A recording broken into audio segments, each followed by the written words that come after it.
দিল্লি জবাব দিয়েছে কিনা আমি নিশ্চিত করতে পারছি না, সেটা আমরা জেনে নেব। কিন্তু আমি একটা কথা একটু বলতে চাই, সেটা হলো ভারতের পুশিন বাংলাদেশে যেটা করার চেষ্টা করছে, আমরা নিশ্চয়ই পশ্চিমবঙ্গের নির্বাচন ফলো করেছি। সেখানে নির্বাচনে একটা ইস্যু ছিল এটা। এটা তাদের একটা অভ্যন্তরীণ রাজনৈতিক ব্যাপার যেটার খানিকটা চাপ আমাদের উপরে আসছে। আমি এইভাবে মনে করি না যে বাংলাদেশের সাথে কোনো একটা টেনশন তৈরির জন্য ভারতীয় সরকার এটা করছে।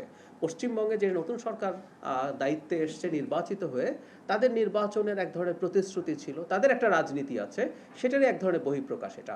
আমি দৃঢ়ভাবে বিশ্বাস করি বাংলাদেশে নতুন যে সরকার আসছে তার সাথে ভারতের সরকার, আমরা বিভিন্ন পর্যায়ে যখন কথাবার্তা বলেছি, আমার নিজেরও কিছু কথাবার্তা হয়েছে, তারা বাংলাদেশের সাথে 5 আগস্ট পরবর্তী সময়ে ডক্টর ইউনূস সরকারের সাথে যে ধরনের পরিস্থিতি ছিল সেটা থেকে তারা বেরিয়ে আসতে চান। দুই দেশই চায় সেটা। সেজন্য আমি মনে করি যে সংকটটা প্রাইমারিলি দেখা যাচ্ছে, এটার একটা সমাধান দ্রুত হবে। এটা কোনোভাবেই তাদের কোনো ইন্টেনশনালি বাংলাদেশের সাথে সম্পর্ক বা বাংলাদেশকে চাপে রাখতে চাইছেন, এরকম আমি মনে করি না।